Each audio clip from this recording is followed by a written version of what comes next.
Então, como o Marcelo apresentou, meu nome é Marcelo Severo, eu sou supervisor de engenharia de aplicação voltado para a área de manutenção e reparo na voestalpine Bohler Welding. Trabalho aí já praticamente quase 20 anos no segmento e uma boa parte desse tempo voltado para a área de manutenção e reparo, né? O objetivo da minha palestra hoje aqui, né, é falar um pouquinho sobre o mecanismo de desgaste por abrasão, né, e algumas coisas que a gente andou fazendo lá na empresa, né, para quebrar alguns paradigmas que existem quando a gente fala de desgaste por abrasão, né. Então esse é o meu objetivo hoje aqui.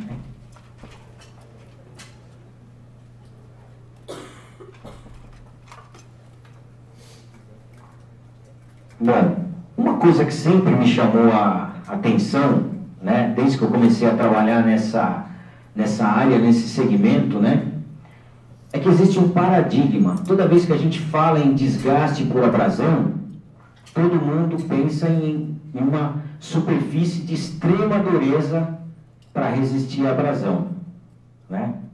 Será que sempre vai ser assim? Será que essa sempre vai ser a melhor solução para um desgaste por abrasão?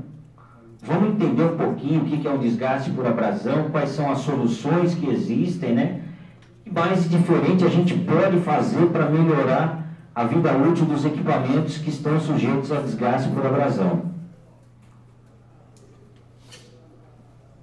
Então aqui vou dar uma pincelada aqui. Então, um dos maiores paradigmas existentes na soldagem de manutenção focada em revestimento contra abrasão é que o fator mais importante para que haja resistência à abrasão é que o corpo que será desgastado tenha alta dureza. Agora, existe um ponto muito importante para a gente pensar aqui, gente, que é o seguinte, né? Se a gente for analisar qualquer peça que está sujeita a um desgaste por abrasão, a gente vai ver que nunca vai ocorrer somente um tipo de desgaste. A abrasão nunca vai vir sozinha, né? Ela geralmente vai vir acompanhada de outros desgastes, como impacto, corrosão, erosão, fadiga superficial, etc. O que me chamou muito a atenção, né, quando a gente começou a fazer esse trabalho, foi quando a gente tem um desgaste de abrasão associado com impacto. Porque se eu tenho um corpo de altíssima dureza para resistir à abrasão, se esse corpo tiver altíssima dureza, significa que as tensões internas dele são muito altas. Significa que com o impacto, a tendência é que eu tenha uma ruptura. Então, na verdade, a gente está caminhando aqui em caminhos contrários. A abrasão pede uma dureza mais alta e o impacto pede uma tenacidade maior. Então, isso me chamou bastante atenção, né? Essa questão. E, geralmente, o desgaste por abrasão, como eu disse, ele não vem sozinho. Em muitos equipamentos, ele vem associado com desgaste por impacto. Então, quando a gente foca em fazer uma recuperação de uma peça por solda com metal de adição extremamente duro, a gente pode deixar a peça despreparada para outros desgastes que podem estar ocorrendo, né? Então, isso é um dos pontos aqui do que eu vou falar. Aqui um pequeno overview aqui, né, da importância que o desgaste por abrasão tem, né, na nossa vida aqui, né? Em torno de 4,5% do PIB nacional do Brasil é gasto pelas empresas de manutenção em peças desgastadas. Se a gente pegar o PIB de 2018 aqui, esse valor chega a praticamente 306 bilhões. Então se gasta muito dinheiro em função do desgaste por abrasão. Em função de peças desgastadas, sendo que 60%, perdão, desse desgaste está relacionado à abrasão. Então, assim, é um número muito considerável, né, para a gente analisar em relação a esse problema que a gente tem, né? E o que vem a ser a abrasão, gente? O que vem a ser o desgaste por abrasão? Vamos entender um pouquinho. É a remoção de partículas metálicas através do deslizamento de partículas minerais ou vegetais. Então eu estou removendo parte de uma superfície, né, através do deslizamento de partículas que podem ser minerais ou vegetais. Para que eu tenha um desgaste por abrasão, basicamente eu tenho aqui 4 fatores que são muito importantes. Eu tenho que ter as partículas minerais ou vegetais, tem que ter uma força agindo sobre essa partícula contra a peça, tenho que ter esse material, essa peça, esse material friccionado pela partícula no meio abrasivo, e tenho que ter movimento relativo entre a partícula e a peça. Quando eu tenho associação disso daqui, eu posso ter um desgaste por abrasão em uma determinada peça.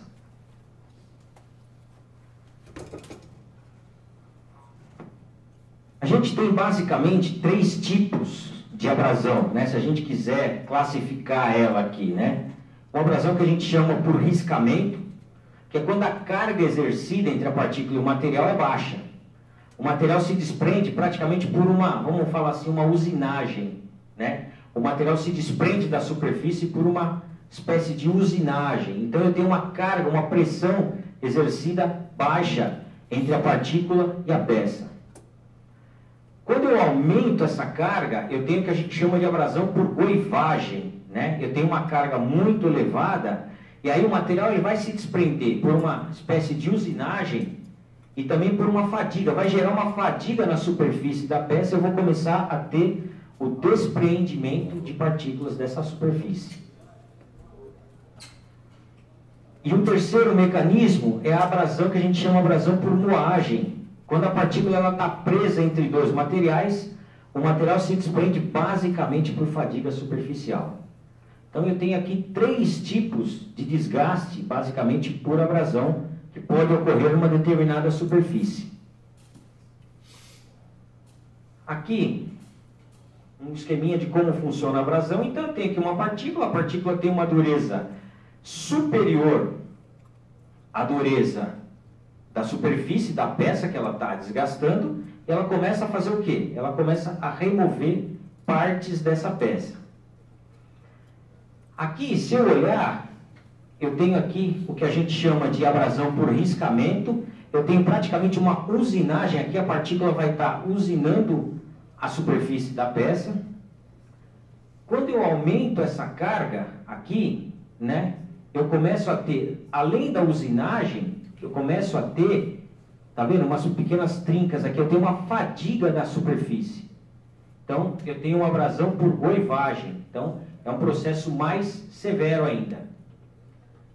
E por último, se eu tiver uma carga, uma pressão em cima aqui, eu tenho uma abrasão por moagem. Eu vou ter a formação de uma fadiga na superfície muito grande aqui, na superfície da peça. Eu começo a desprender partes dessa peça por moagem. Alguns exemplos aqui, a gente poderia classificar centenas de exemplos de peças que sofrem desgaste por abrasão. Uma pá carregadeira, uma colheitadeira, né, de cana, sofre muito desgaste por abrasão por causa da terra. Uma camisa de moenda para extração de cana de açúcar, para extração de caldo de cana de açúcar, né, eu tenho um desgaste por abrasão. Um martelo aqui, né, um martelo geralmente que a gente usa em diversas indústrias, como cimento, como usina de açúcar, né? Então, o martelo aqui, eu tenho muito desgaste por abrasão. O caso do martelo é o mais clássico, em que eu tenho associação do desgaste por abrasão e impacto, né? Aqui um exemplo clássico também de um desgaste de abrasão por moagem, um moinho, né? Um moinho de pressão muito utilizado em fábrica de cimento, em mineradoras, né? Eu tenho aqui o minério ou clinker passando aqui entre 2 rolos, né? Esses rolos comprimem aqui a partícula e aí gera um desgaste muito grande na superfície. Aqui eu tenho um exemplo clássico de desgaste de por abrasão por moagem, tá?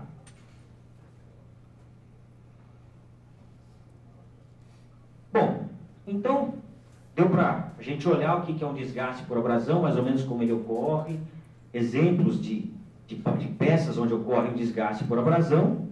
E o que se fala, o que se sempre falou, né, em relação a questão do desgaste por abrasão.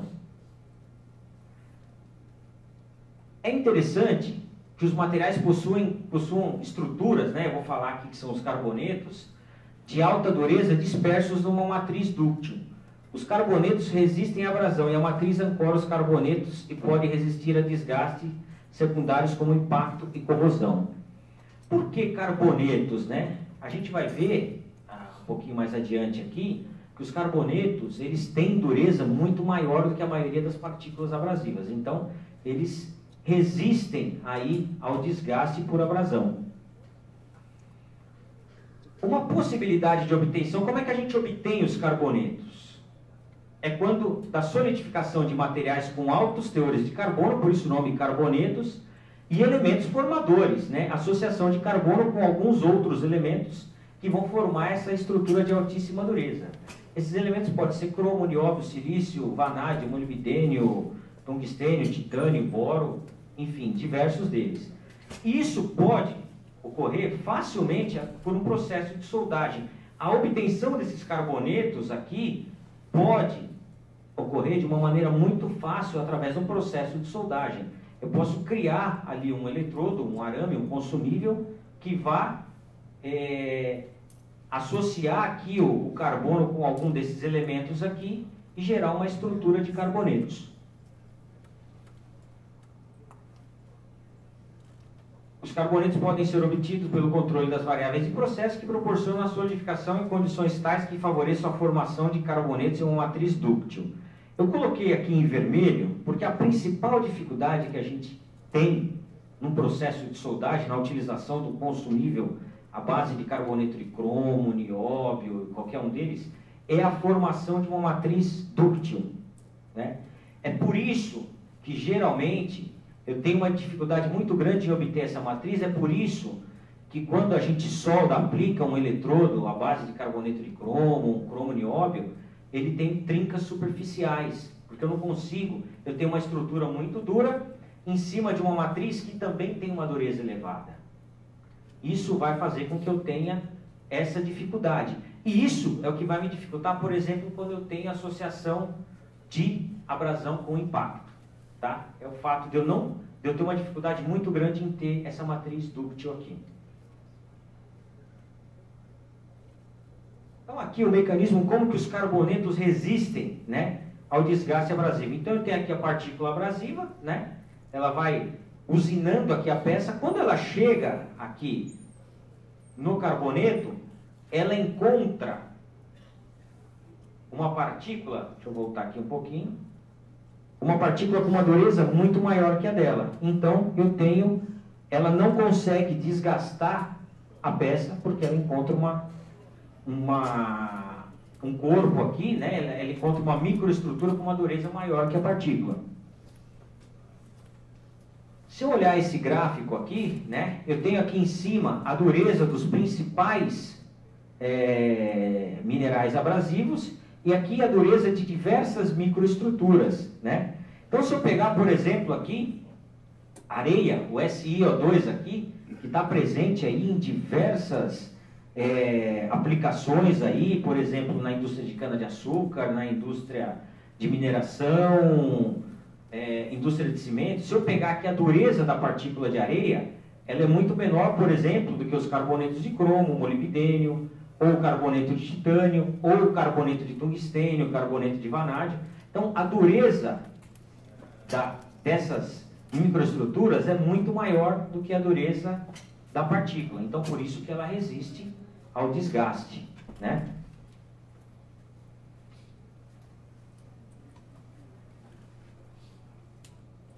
Então, por que ligas à base de carbonetos? Os carbonetos consistem numa liga fundida extremamente dura e resistente ao desgaste. É isso aqui o que acontece quando eu uso ligas à base de carbonetos numa peça que está sofrendo um desgaste por abrasão. Então vamos lá, vamos ver mais um pouquinho aqui, entender. Carbonetos são binários covalentes na forma de X, que é o elemento que vai formar o carboneto e mais o carbono, utilizados para revestimentos protetores contra abrasão. São compostos cerâmicos de altíssima dureza, variando entre 1.100 e 10.000 Vickers. Sua escolha varia conforme a solicitação abrasiva e temperatura que a peça será submetida. Existem alguns carbonetos que, além de resistir à abrasão, eles vão manter a dureza, né, em temperaturas mais altas. Então, eles são carbonetos desenvolvidos para resistência à abrasão e temperatura, por exemplo. Matriz é a fase metálica que serve de base ancorando fases duras, carbonetos. Pode ser composta de uma variedade muito grande de ligas e estruturas, sendo que sua escolha varia conforme o tipo de solicitação mecânica corrosiva ou processo de soldagem aplicável à peça. As suas durezas podem variar de 200 HB a 739 HB. Tá? Então aqui pessoal, eu estou falando só de conceito, só para a gente entender aqui, depois eu vou falar para vocês o que a gente chegou, qual foi a conclusão que a gente chegou e algumas coisas que a gente desenvolveu para enfrentar esses problemas. Aqui diversas microestruturas com exemplos de carbonetos, né? Aqui um carboneto de cromo CR23C6, aqui a associação de carboneto de cromo e nióbio contra extremo desgaste e abrasão, indicado para temperaturas até 450 graus. Aqui o que a gente chama de carbonetos complexos, né, que é a associação de diversos carbonetos aqui, cromo, nióbio, molibdênio, tungstênio, vanádio, tendo uma ótima resistência à abrasão e também utilizado para temperaturas de até 600 graus. Aqui os carbonetos de tungstênio, para trabalhos com solicitação de abrasão extrema. Se a gente voltar aqui na tabelinha, né, a gente vê que o tungstênio está aqui numa condição de altíssima dureza, altíssima resistência à abrasão. Então, o carboneto de tungstênio a gente usa para solicitações de abrasão extrema.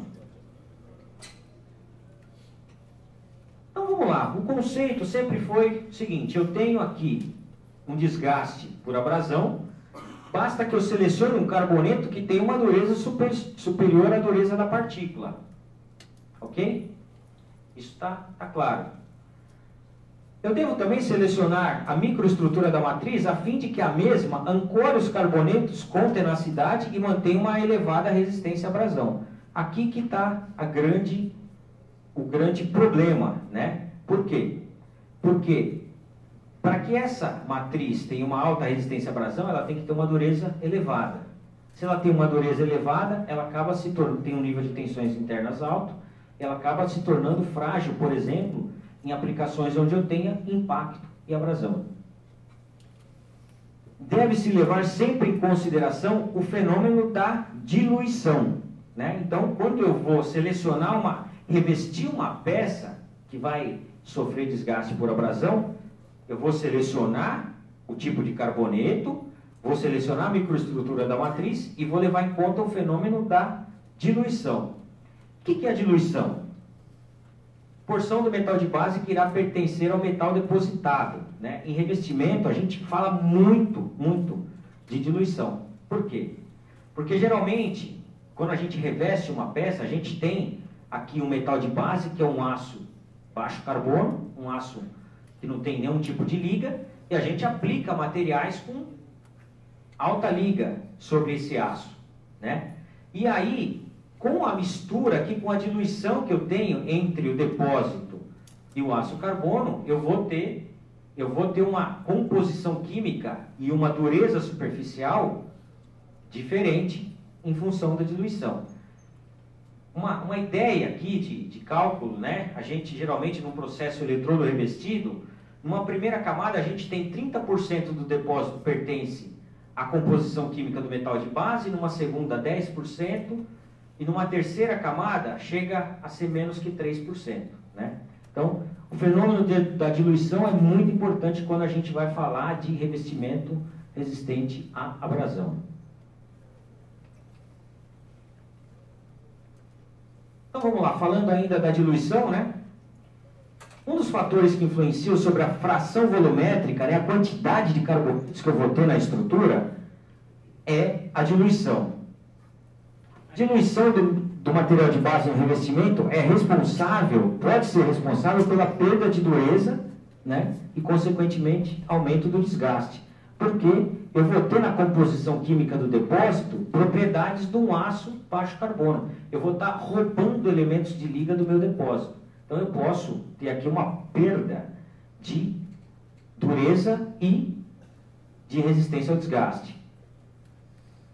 De uma forma geral, uma maior diluição tem influência negativa na resistência ao desgaste. Esse resultado é explicado pela relação que existe entre a diluição e a composição química do metal depositado, consequentemente microestrutura final de revestimento. Aquilo que eu já falei. Então, como eu tenho ali composição química, dureza do metal de base, isso pode influenciar muito na qualidade do meu cordão de solda que vai resistir à abrasão.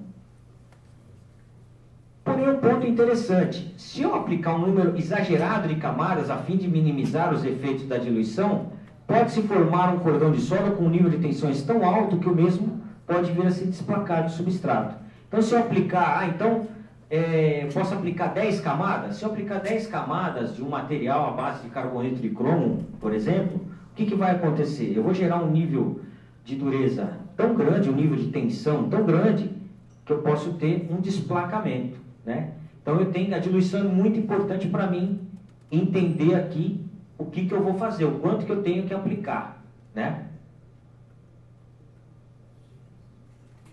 Bom, então vamos lá. Se a gente pegar aqui um diagrama de fases, em que eu tenho aqui do lado direito a porcentagem de carbono, e aqui, do meu lado, na minha vertical aqui, porcentagem de carbono, e na horizontal, porcentagem de cromo, e fizer um resfriamento dessa liga, pegar uma liga qualquer aqui, uma liga, por exemplo, com 4% de carbono, 30% de cromo. A quantidade de carbono e cromo que eu tenho aqui vai formar carboneto de cromo, com certeza. Se eu pegar um diagrama de fases aqui e olhar, então eu vou pegar aqui os 4% de carbono e mais 30% de cromo. Vai estar mais ou menos por aqui. Que microestrutura eu tenho aqui? Eu tenho ferro alfa, né? Que é a ferrita mais carboneto M7C3, carboneto de cromo M7C3. Se eu pegar essa outra liga aqui, por exemplo, com 3% de carbono, né? Vou pegar aqui 3% de carbono, 45% de cromo.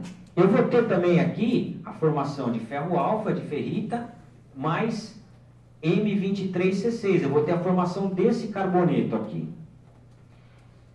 Isso aqui, gente, seria o melhor dos mundos, né? O que acontece? Qual que é o problema desse diagrama aqui, né?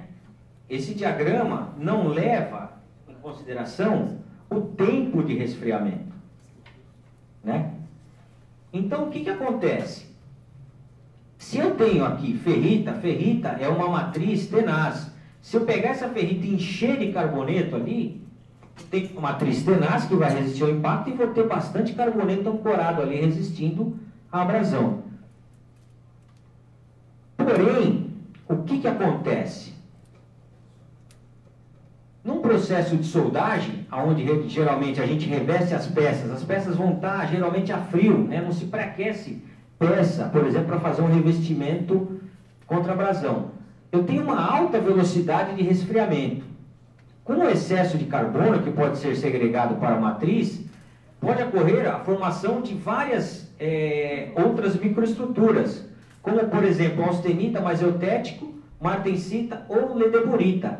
Essas microestruturas são microestruturas duras, que vão gerar a formação de trincas, que vão ficar frágeis ao impacto.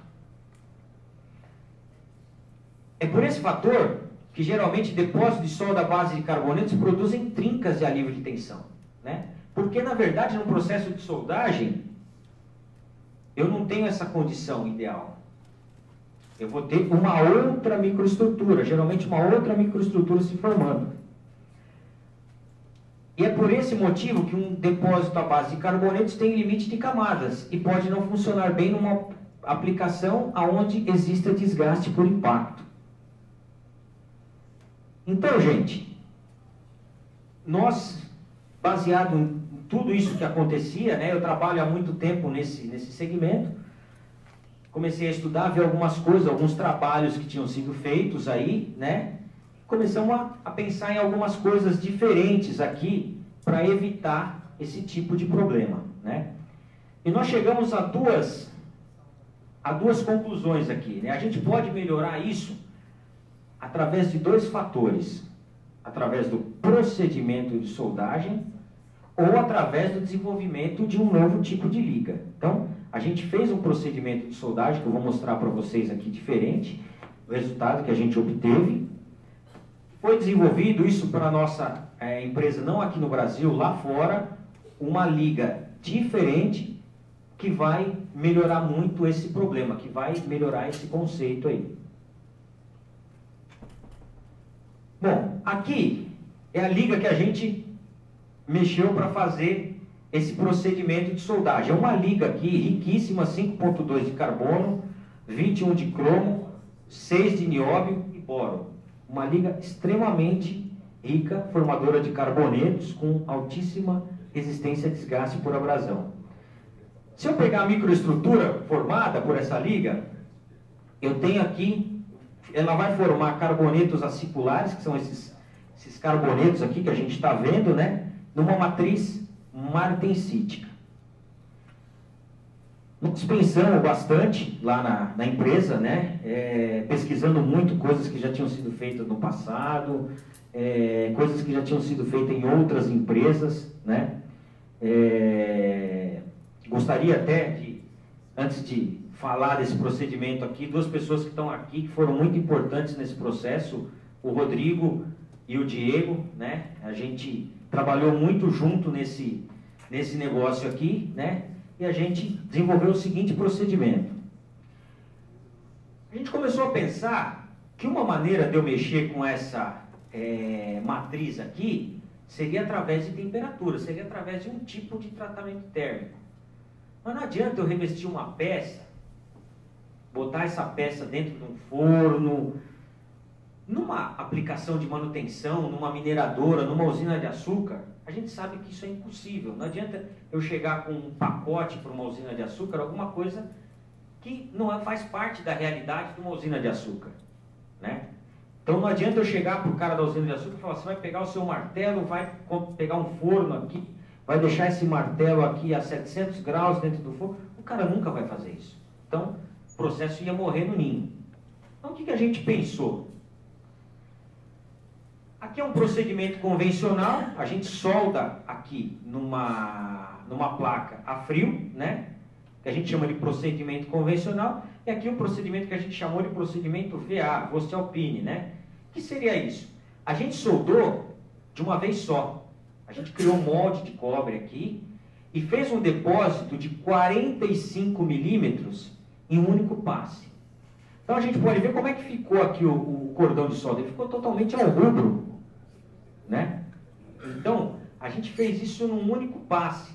Aqui a plaquinha soldada aqui com um único passe. Primeira coisa que a gente viu, esse depósito aqui nós aplicamos 4 milímetros. A peça estava toda trincada. Nós aplicamos aqui 45 milímetros de espessura de solda, isento de trincas, com a mesma liga. Legal, interessante. Vamos entender o que aconteceu? Aqui eu tenho a microestrutura do que a gente chama de procedimento convencional. Carbonetos aciculares, né, também convencionados aí na literatura como blade-like, e uma matriz martensítica. Aqui eu mudei a cara do carboneto, né, chamado rod-like, e aí eu mudei a microestrutura da minha matriz. Ela passou a ser uma matriz perlítica, que é uma matriz muito mais tenaz, suporta muito mais esses carbonetos. Então, quando a gente fez esse procedimento, a gente alterou completamente o formato do carboneto e a microestrutura da matriz. Se a gente olhar aqui, né, o carboneto blade-like aqui, o carboneto acicular, que era do procedimento convencional, ele tem uma dureza aqui, mais ou menos, né, os carbonetos primários, M7C3, de 1100 HV. Se eu pegar Rod-like aqui, né, que é o carboneto nodular, que a gente acabou chamando ali, né, ele tem uma dureza 30% maior. Então, além de eu ter uma microestrutura muito mais tenaz, eu acabei tendo carbonetos de uma dureza maior, mais resistentes à abrasão. Por que esses carbonetos se formam, né? Eles se formam porque, conforme eu aumento a quantidade de carbono no revestimento, esse carboneto é um carboneto que a gente chama de secundário, ele começa a se formar dessa forma. Quando eu aumento a quantidade de carbono, eu começo a formar carbonetos com essa configuração. E por que eu aumentei a quantidade de carbono? Porque eu depositei muito mais camadas. Então, depositei muito mais camadas, aumentei a quantidade de carbono, né? E formei carbonetos com essa estrutura. Então, o que a gente, depois de fazer esse trabalho, o que a gente analisou? Né? Que conclusão a gente chegou? No procedimento convencional, que a gente depositava cerca de 4 milímetros, a gente tem os carbonetos aciculares, né, de cromo e nióbio, com uma fração volumétrica de 50,95%. Né? Seria a densidade, a quantidade de carbonetos que eu formo. E uma matriz de perlita e martensita. É também possível observar colônias de carbonetos eutéticos na matriz. Com esse procedimento, VA aqui, ou a quente, como a gente chama, a gente depositou 45 milímetros de carbonetos poligonais, ou rod-like, numa fração volumétrica muito maior, 63,24. Eu tenho mais carbono aqui, eu formei mais carbonetos, numa matriz de perlita fina. A primeira análise, podemos verificar que há um aumento significativo na quantidade de carbonetos aqui, né? O que pode conduzir a um aumento significativo na resistência à abrasão. É também possível visualizar uma mudança na geometria, né, de circular para poligonal ou de blade para rod, conforme mencionado nesse trabalho aqui do Shane Chung. Os carbonetos poligonais, também chamados de rod-like, são mais duros e, consequentemente, mais resistentes que os aciculares, aumentando a resistência à abrasão. Fundamental também é a mudança na matriz de martensita para perlita fina, o que reduz a quase zero o número de trincas e alívio de tensão e, consequentemente, torna o depósito muito mais resistente à associação impacto-abrasão. Como última vantagem, temos uma superfície resistente à abrasão de muito maior espessura. Eu tenho aqui 40 milímetros contra 4, aumentando muito a vida do equipamento. O que a gente já teve de resultado prático disso? Usina de açúcar, desfibradores, né, que são os martelos que realmente fazem a desfibragem da cana.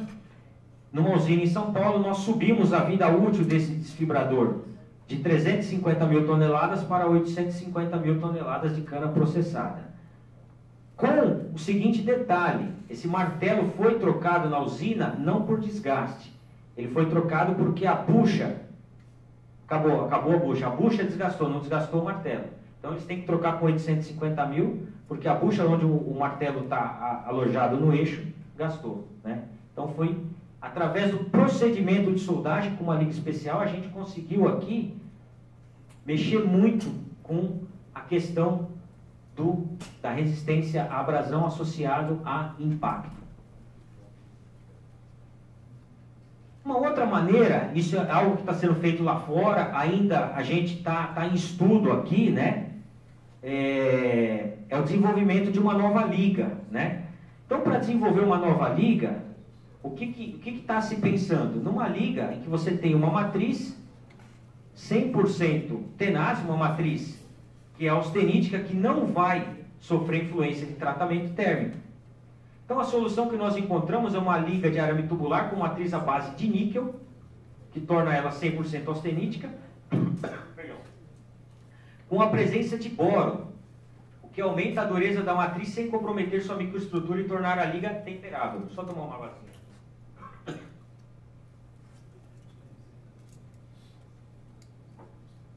E aí, como a gente consegue ter essa matriz através de uma liga com níquel, né? Aí a gente resolveu utilizar os carbonetos mais duros que tem, que são carbonetos de tungstênio.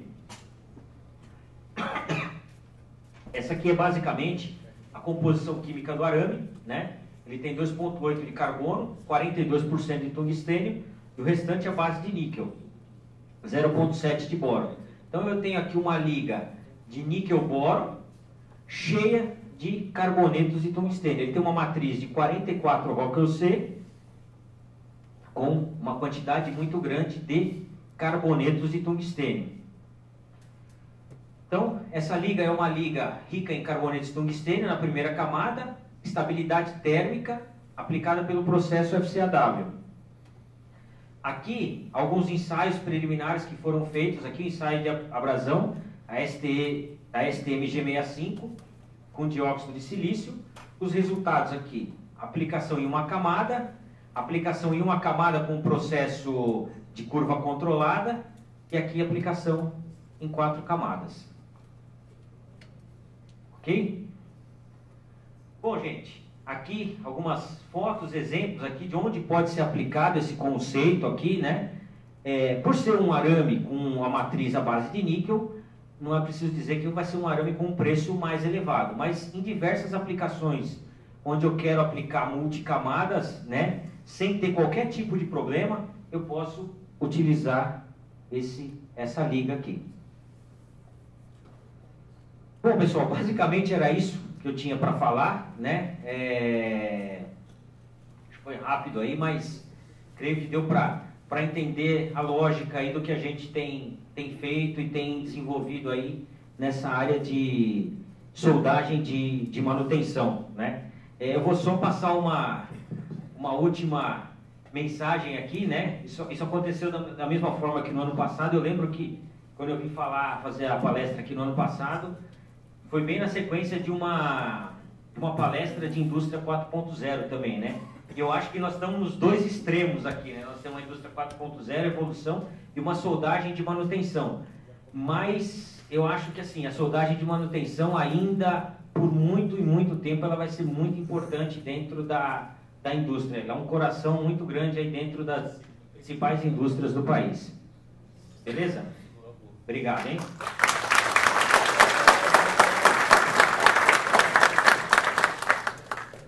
Abrir para pergunta.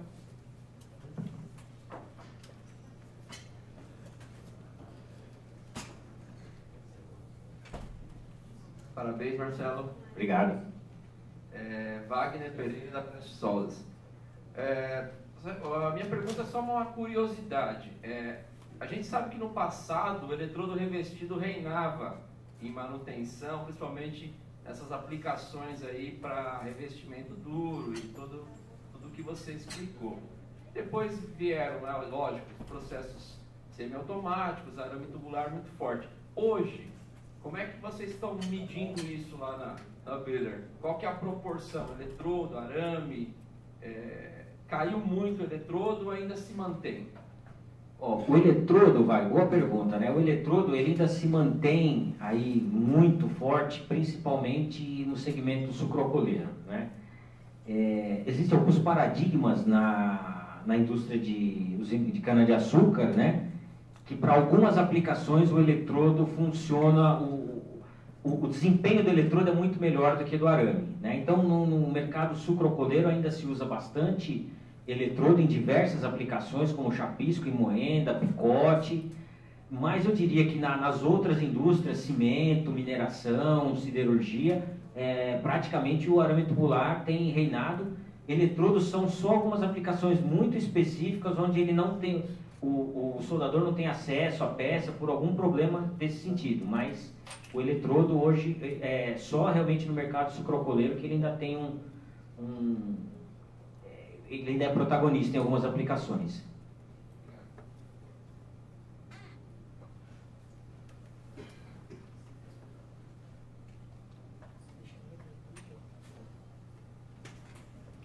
Isabel da Liber. Então, em serviços assim, de campo, né, quando a gente está trabalhando com manutenção, a gente tem que ser o mais prático, né, possível.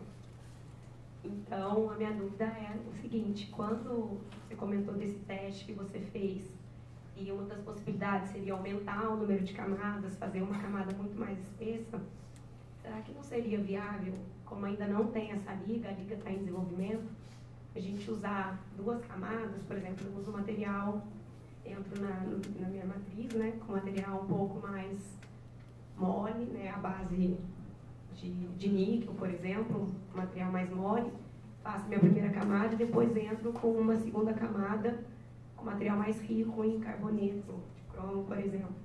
Daí eu vou conferir para minha peça, porque eu quero, né, para o meu investimento, o impacto que eu preciso e também a minha dureza elevada por conta da abrasão. Isso não seria mais viável? Isabel, né? Isabel, isso é uma prática até comum, né? Você fazer aí, usar uma liga que a gente chama de almofada, usar uma liga mais tenaz embaixo e depois usar uma liga mais dura em cima, né? O que acontece é o seguinte, né? Quando você faz essa liga mais dura, de qualquer forma, na grande maioria dos casos, ela vai formar uma estrutura martensítica, né? Mesmo que você use uma liga mais tenaz embaixo. E o que acontece? Se você aplicar uma camada só, a partir do momento que você tem o desgaste daquela camada, a partícula abrasiva vai entrar em contato com uma microestrutura que não tem resistência a desgaste. Então, assim, você vai acabar tendo a performance muito parecida com o que você tem hoje, né? É por isso que o ideal é que você tenha ligas que vão te dar essa resistência em diversas camadas.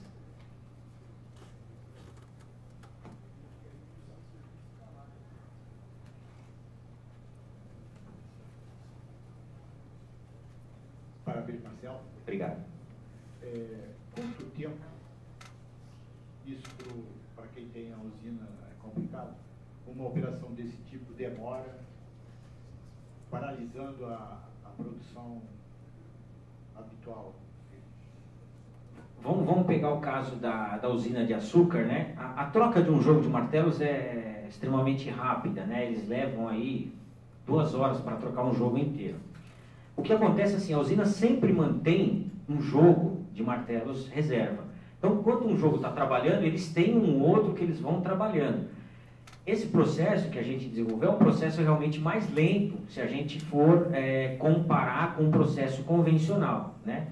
Porém, eles têm todo o tempo, por exemplo, quando a gente fala ali de 850 mil toneladas de cana, dependendo da usina, isso leva 4 meses, mais ou menos.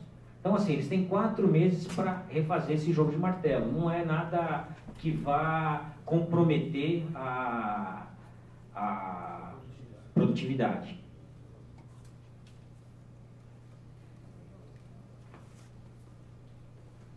Marcelo, parabéns, muito obrigado. O martelo lá que vocês soldaram, vocês fizeram... Oi? O martelo que vocês soldaram, vocês fizeram um comparativo do convencional com esse novo processo, né? Sim. E vocês deram quantas camadas no primeiro? No convencional? 2 camadas. Só 2? Só 2 camadas.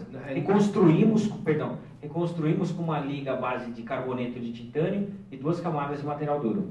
Tá, então, na verdade, ficou mais que 4 milímetros, acho que ficou uns... Sim, 4 milímetros ali foi a nossa experiência inicial de laboratório. Só de laboratório. Isso. Tá. Aí aquele depois foi o resultado do que a gente desenvolveu no campo. Entendi. Porque quando você deixou 45, né? Isso. Você deixou inteiro do martelo só naquela quina? Chanfrão. Você chanfrou isso. E fez aquele... Então ficou um triângulo. Isso mesmo. E não destacou, Marcelo? Não destacou. Nós tivemos uma experiência ruim de ter destacado, foi porque depois de soldado, o soldador foi querer fazer um acabamento em cima de toda aquela microestrutura que a gente desenvolveu, ele botou um outro material lá. Aí tivemos um problema. Depois que a gente ajustou isso aí, não teve nenhum tipo de destacamento.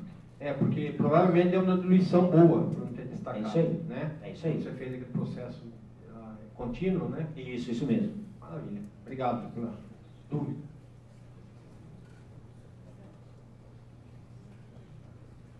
Oi, Marcelo. Uma curiosidade.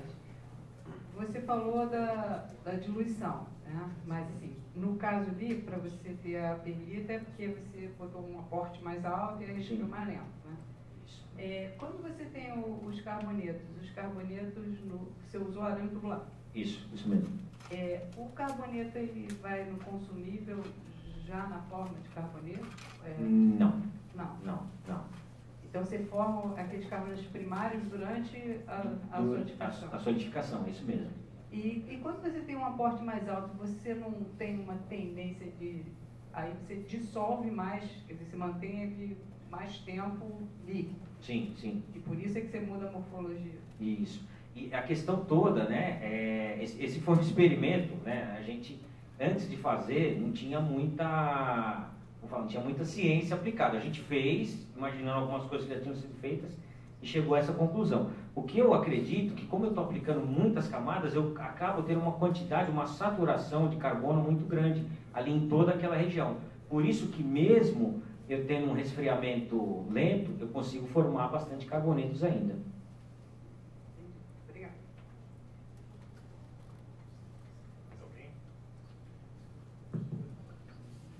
Aí pela liga também, né?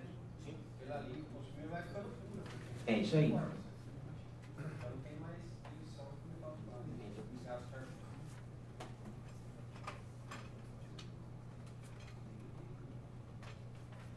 Perguntas?